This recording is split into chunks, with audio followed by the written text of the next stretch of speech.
Wow, wow, wow, wow, wow, wow, wow.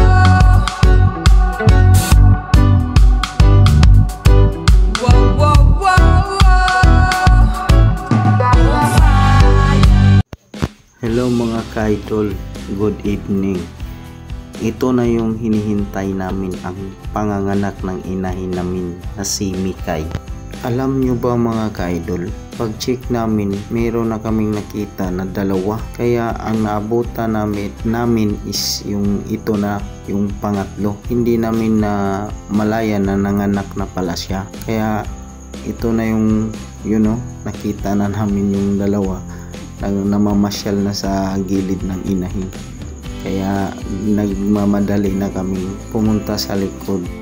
Yan na yung ika-3 tinatrapuhan na ng basahan ni Mrs. Siya kasi yung nakatuka, kasi siya yung may alam sa ganyang pamamaraan. Kaya mga ka-idol, tuloy nyo lang yung video para makita nyo yung iba pang mga kaganapan at saka meron kayong matutunan sa gagawin namin. Okay mga ka-idol, so let's go.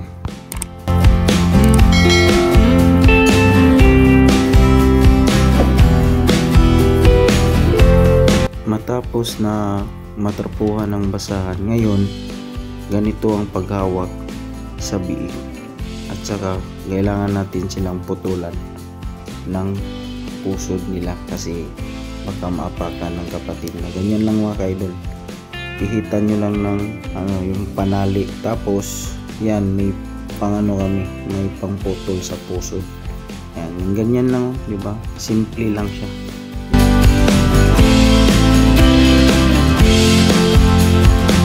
Ito yung pangputol namin sa pusod. Yan, ganyan. Makikita nyo din yan sa online. Kaya easy lang. Ito na naman yung pang-apat namin na biik. Nagsasabi ako doon sa last vlog ko na plus minus. Kasi ito ngayon, ito yung sample ng plus minus mga ka-idol. Ang plus minus kasi, example, yung inahin nyo, ang tama talagang panganganak ng inahin is 114 days. Itong inahin namin, nanganak siya sa 112 days. So minus siya ng 5 araw. Ang sabi ko kasi 5 araw. Simula sa 114 days, kung pwede na kasi siya manganak ng 110 days, ganyan yung minus. Kung below na kasi siya sa 100 days, premature na yung anak niya. Kung magsasabi naman tayo kung ano naman yung plus, ganito kasi yun. Kung 114 days na yung inahin nyo, hindi pa nanganganak, mag-plus kayo ng 5 araw, yun yung plus 5 days. So hanggang sa 119 days. Pag hindi pa rin siya nanganganak, mag-induce na po kayo niyan. Yan, ganun yun. Hindi naman natin talaga alam kung kailan yung panganak talaga. Maghintay tayo kung kailan panganak. Kaya itong sample yung amin, hindi namin alam na ganito yung nangyari, diba? So unang panganak din ito. So thankful kami kasi naka 8 biik. Kaya tuloy nyo lang po mga ka-idol, panoorin tong video para malaman nyo din yung ibang kaganapan. Mga ka-idol, disclaimer lang po, ito ay share lang namin kung ano man yung mga nalalaman namin at saka na-experience namin.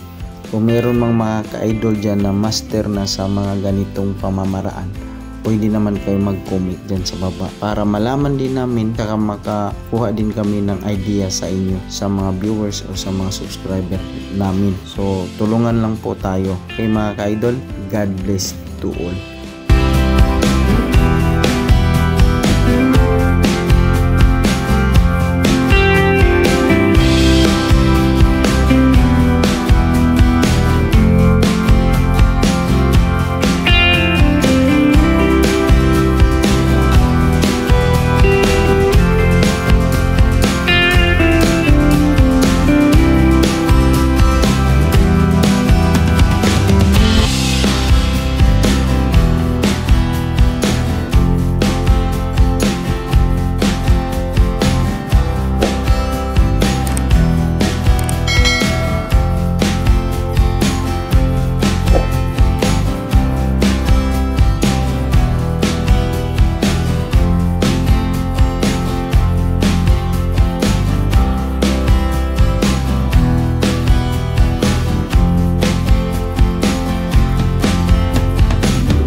ito na mga ka-idol, tapos na panganak. So hindi ko na napakita yung paglagay ko sa mga biik.